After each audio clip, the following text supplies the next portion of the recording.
Hello everyone. मेरा नाम है आशीष फुटान एंड मैंने बहुत सारे इंटरव्यूज लिए हुए हैं सीजीपीएससी टॉपर्स के, यूपीएससी टॉपर्स के। और मैंने उनसे जब बहुत सारी बातें की ना, तो मुझे ये पता चला कि टॉप 10 मिस्टेक्स क्या होते हैं जिसके वजह से इस एग्जामिनेशन को क्रैक नहीं किया जा सकता है। मैंने लिटरली कम से कम 200 से 300 इंटरव्यूज लिए हुए हैं अलग अलग जगह के टॉपर्स से, और वो भी फर्स्ट रैंकर्स। चाहे वो सीजीपीएससी के टॉपर्स हो, यूपीएससी के टॉपर्स हो जिन्हें आप कहते हैं आईएएस आईपीएस ऑफिसर्स, फिर इसके बाद गेट के टॉपर्स हो गए, इंजीनियरिंग सर्विसेज के ऑफिसर्स हो गए। ये सारे इंटरव्यूज आपको यूट्यूब पर जरूर मिल जाएंगे। अगर चाहिए होगा तो बता दीजिएगा, लिंक मैं आप लोगों को दे दूंगा। और इन सब से बात करने के बाद ना मुझे बहुत सारी चीजें पता चली, और इसीलिए मैं ये वीडियो बना रहा हूं आप लोगों को लिए, ताकि आप लोग समझ सको कि क्या गलतियां नहीं करनी है अगर आप भी इस एग्जामिनेशन की प्रिपरेशन में आने वाले हैं या तैयारी कर रहे हैं। सबसे पहला है कि आपके पास कोई प्लानिंग नहीं है, कोई टाइम मैनेजमेंट नहीं है। मतलब कई लोग को मैं देखता हूं कि यहां पर आते हैं और उनको ये पता ही नहीं रहता है कि कब किस टॉपिक को पढ़ना है, कितने दिनों में कंप्लीट करना है, कितने क्वेश्चंस लगाने हैं, कौन कौन से बुक्स को रेफर करना है, कब टेस्ट दिलाना शुरू करना है। मतलब एक प्रॉपर गाइडेंस नहीं है, टाइम मैनेजमेंट नहीं है कि कब पढ़ना है, कब घूमना है, कब माइंड फ्रेश करना है और कब सिर्फ अपने पढ़ाई पे ही फोकस्ड रहना है। और ये जब ना आदमी को समझ आता है ना, तो टाइम निकल गया रहता है। सबसे पहला ये हो गया। दूसरा है कि आप सिलेबस को इग्नोर करते हैं। आप सिलेबस को इग्नोर करते हैं और ये सोचते हैं कि कुछ टॉपिक्स को अगर मैं छोड़ भी दूंगा तो क्या होगा। या देखो, सबसे पहली बात तो ये है कि जो तैयारी कर रहे हैं ना, जो ऑफिसर्स हैं, वो लोग भी फिर से एग्जाम दिलाते हैं ताकि उन लोगों को बेटर पोस्ट मिल सके। ये एकदम फैक्ट है।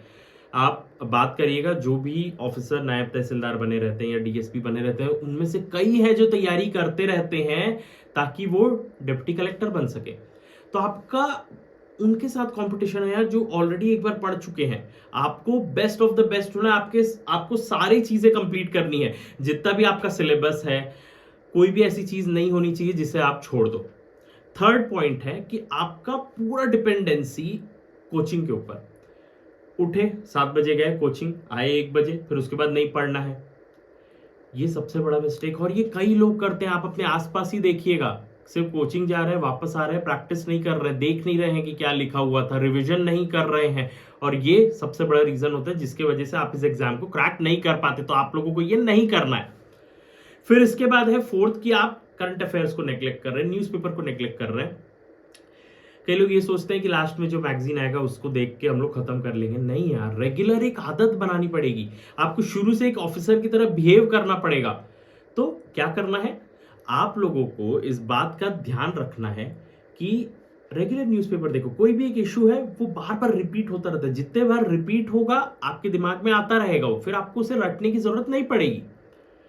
फिर फिफ्थ पॉइंट है कि आप ज्यादा फोकस करते हो सारा डेटा रटने पे, सारे फैक्ट्स को रटने पे, और कोई भी चीज को कंसेप्चुलाइज नहीं करना चाहते, आप समझना नहीं चाहते। क्यों आप लोग ये पूछते हैं कि इंजीनियर्स ही इतना क्यों टॉप कर रहे हैं सारे एग्जामिनेशंस को, चाहे वो यूपीएससी हो, चाहे सीजीपीएससी हो, चाहे कोई भी हो? क्योंकि ना कहीं सिखाया जाता है कि आप चीजों को समझो, कि भाई विंड कैसे बहता है ना, इस चीज को समझना, रटना नहीं है। तो थोड़ा सा ना कोशिश किया करो, यूट्यूब के वीडियोस देखा करो और समझने की कोशिश किया करो, ताकि उसको आप आसानी से लिख सको। फैक्ट्स इंपॉर्टेंट है, डेटा इंपॉर्टेंट है, बट चीजों को समझना भी इंपॉर्टेंट है। ओके। फिर इसके बाद जो 6 पॉइंट है कि आप मॉक टेस्ट नहीं दिलाते हो। मॉक टेस्ट दिलाने के सबसे बड़े फायदे क्या होते हैं पता है? आपको एक एग्जाम एनवायरनमेंट मिलता है। आपको ये पता चलता है कि आप 3 घंटे में लिख पा रहे हो कि नहीं। आपको ये पता चलता है कि जो आपने गलतियां की हैं उसे आप कैसे सुधारो, जो चीजें नहीं आती उसको कैसे सीखो। तो टेस्ट दिलाना, उसका एनालिसिस करना बहुत इंपॉर्टेंट है। फिर इसके बाद है कि आप अपने हेल्थ को नेग्लेक्ट करते हो। आपका लाइफ ऐसा चलता रहता है कि आप सूरज देखते नहीं, विटामिन डी की कमी हो जाती है जिसकी वजह से आपको थकान लगता रहता है। कितने लोग हैं जो कमेंट सेक्शन में मुझे ये बताएंगे कि उन लोगों को ऐसा लगता है कि उनको दिन भर थकान आता रहता है, दिन भर नींद आता रहता है? ये एक बहुत बड़ा रीजन है क्योंकि आप धूप नहीं लेते, ठीक है, आपका एक्सपोजर नहीं है सन पे, विटामिन डी की कमी हो रही है।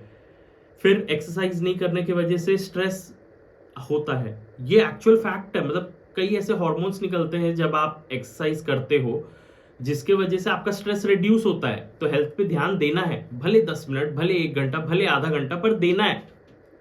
फिर इसके बाद है कि आप इंपॉर्टेंस नहीं देते ऐसे को, आंसर राइटिंग को। आप लोगों को ये लगता है जो भी चीजें मैंने पढ़ी है वो सीधा जाके एग्जाम में लिख देंगे, नहीं। आपने अगर YouTube पे वीडियो देखा है मोटरसाइकिल चलाने का, कार चलाने का, तो मैं आपको कार दे दूंगा तो आप चला नहीं पाओगे, आपको प्रैक्टिस करना पड़ेगा। तो इस चीज का ध्यान रखें। फिर इसके बाद है कि एक एक बहुत बड़ा फैक्ट मैं आप लोगों को बता रहा हूं, कोई भी एग्जाम निकालना बहुत आसान है। बस आपको डिस्ट्रैक्टेड नहीं रहना है, आपको बस फोकस्ड रहना है, बस। It's that simple. बाकी सारी दुनिया तो वैसे ही डिस्ट्रैक्टेड है ना, आपको बस फोकस्ड रहना है। बाकी सारे डिस्ट्रैक्टेड है सोशल मीडिया के पीछे, इंस्टाग्राम, फेसबुक, ये सारी चीजें, या फिर और अदर। तो आपको क्या करना है, फोकस्ड रहना है, बस फोकस्ड होके अच्छे से तैयारी करनी है, आपका पेपर निकलेगा। फिर last and most important, panic नहीं होना है, डरना नहीं है इस एग्जाम से। इतना प्रैक्टिस कर लो कि मेन एग्जाम भी आपको नॉर्मल एग्जाम, मॉक टेस्ट की तरह लगे। मेडिटेशन करना है ताकि आप काम रह सको, आपका दिमाग शांत रह सके। बस यही है टॉप 10 टिप्स। आई होप आप लोगों को ये सारी चीजें समझ में आई होंगी। वीडियो पसंद है लाइक करेगा, अपने दोस्तों को शेयर करो यार ये वीडियो। जो लोग भी तैयारी करने का सोच रहे हैं ना, एक एक पॉइंट को नोट करना और ध्यान से रखना अपने कॉपी के सामने जहां पर भी पढ़ते हो कि यार इन चीजों को नहीं करना है तो आपका एग्जाम जरूर निकलेगा। आई होप ये वीडियो पसंद आया होगा, जम के शेयर करो। Bye bye, thank you, have a nice day.